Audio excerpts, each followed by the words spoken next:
שלום לכולם, אני אורן מניקס, ומי שאתם רואים עכשיו על המסך זו אימא שלי, ולפני בערך 18 שנים היא פיתחה שיטה חדשנית וייחודית שנקראת שיטת התדר, וזו שיטה שמאבחנת את הטיפוס האישיותי המולד של הבן אדם באמצעות חוש הריח.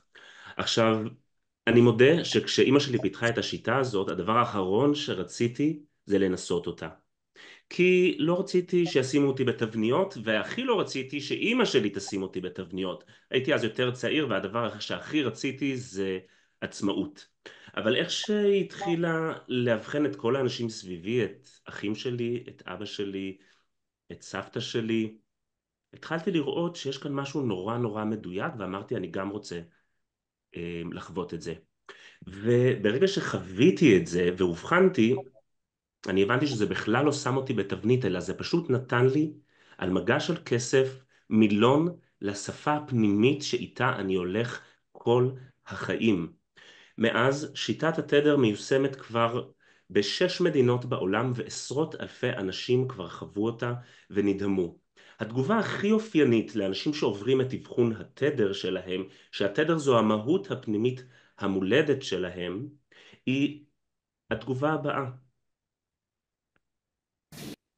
מרתק השיטה, הרעיון לאבחן דרך ריחות, והערכתי אצל מיטל שהבחנה אותי, יצא לי 7/9, שזה מקסים ונהדר, וגאוני השיטה של לאבחן תכונות אופי לפי העדפות של הריח, והשתכנעתי שיש בזה חוכמה עתיקה, אני חושב שזה פורץ גבולות, זה מרתק, ועוזר לאנשים להבין את עצמם במקומות יותר עמוקים מהיגיון. אז טוב, הפתיע אותי.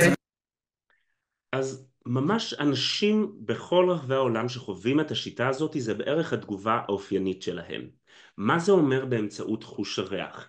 אמא שלי, שוש מניקס, פיתחה ערכת אבחון שמורכבת מ-11 פורמולות של שמנים אתרים טבעיים במינונים מדויקים, ומה שהיא בעצם חשפה בפעם הראשונה בעולם זה שאנשים עם תדרים שונים, עם מהויות פנימיות מולדות שונות, נמשכים לריחות שונים. למה דווקא חוש הריח? חוש הריח הוכח כחוש היחידי שעוקף את הרציונל. זה גם חוש אישי, כל בן אדם מריח אחרת, ובאמצעות מדד של נעימות, אנחנו יכולים להגיע לריח שהבן אדם הכי אוהב, ולריח שהשני שהבן אדם הכי אוהב, ולקבל מפה עמוקה ומדויקת של המהות הפנימית המולדת שלו. עכשיו, כשאימא שלי פיתחה את השיטה הזאת לפני 18 שנים, היה מעט מאוד ידע מחקרי על חוש הריח.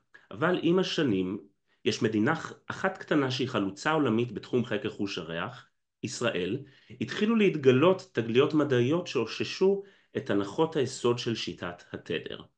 אז מחקר חדש במכון ויצמן מצא כי חוש הריח שלנו הוא כמו טביעת אצבע ייחודית ואישית.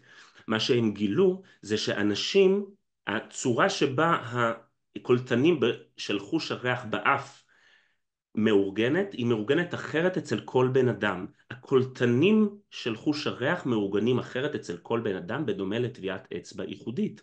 דבר נוסף שהם גילו זה שמידת הנעימות של ריחות היא הסולם הבסיסי שעל פיו מאורגנת תפיסת הריח. אז כמו שאמרתי, יש 11 תדרים שקיימים באנושות. אבל למה דווקא 11? למה דווקא 11 תדרים? אז כשאימא שלי פיתחה את השיטה הזאת, גם אח שלי וגם אני ניגשנו אליה ואמרנו לה, תשני, 11 זה לא מספר שיתפוס. עכשיו היא צחקה ואמרה, אני לא יכולה לעשות. כל השיטה הזאת הגיעה מתובנה פנימית עמוקה, שגיליתי שיש בי ולא ידעתי אפילו. אחרי 11 זה הפסיק לנבוע מתוכי. עכשיו ידעתי שאימא שלי מוזרה, אבל לא ידעתי שהיא עד כדי כך מוזרה. עד שיום אחד היא הרצתה בפני כנס של מורים של רידמן, בית ספר להכשרה בתחום של רפואה משלימה. ובסוף ההרצאה היא הרצתה על השיטה הזאת, ניגש אליה בחור חובש כיפה והראה לה משהו שלא היה לה דרך לדעת. אני לא מגיע מבית דתי. הוא פתח לה סידור תפילה, ופתח בתוך תפילה שנקראת פיתום הקטורת, והוא הראה לה שקיימת תפילה עתיקה שמתארת את הקטורת שהיו מקטירים בבית המקדש. והוא הראה לה שבתפילה הזאת כתוב 11 סמנים היו בה. והוא המשיך לספר לה ואמר שבפנימיות התורה בעצם מדובר שסממני הקטורת מייצגים 11 סוגי נשמות שיורדות לעולם. וככה בעצם הבנו למה שיטת התדר כוללת 11 תדרים. מאז יצאנו בפרויקט Many Smile 1 מיליון, שהמטרה שלו היא להגיע למיליון האנשים הראשונים שיעברו את אבחון התדר שלהם ויקבלו כלים משמעותיים לחיים איתם. ואני כאן במסגרת הפרויקט הזה. הנה 11 התדרים.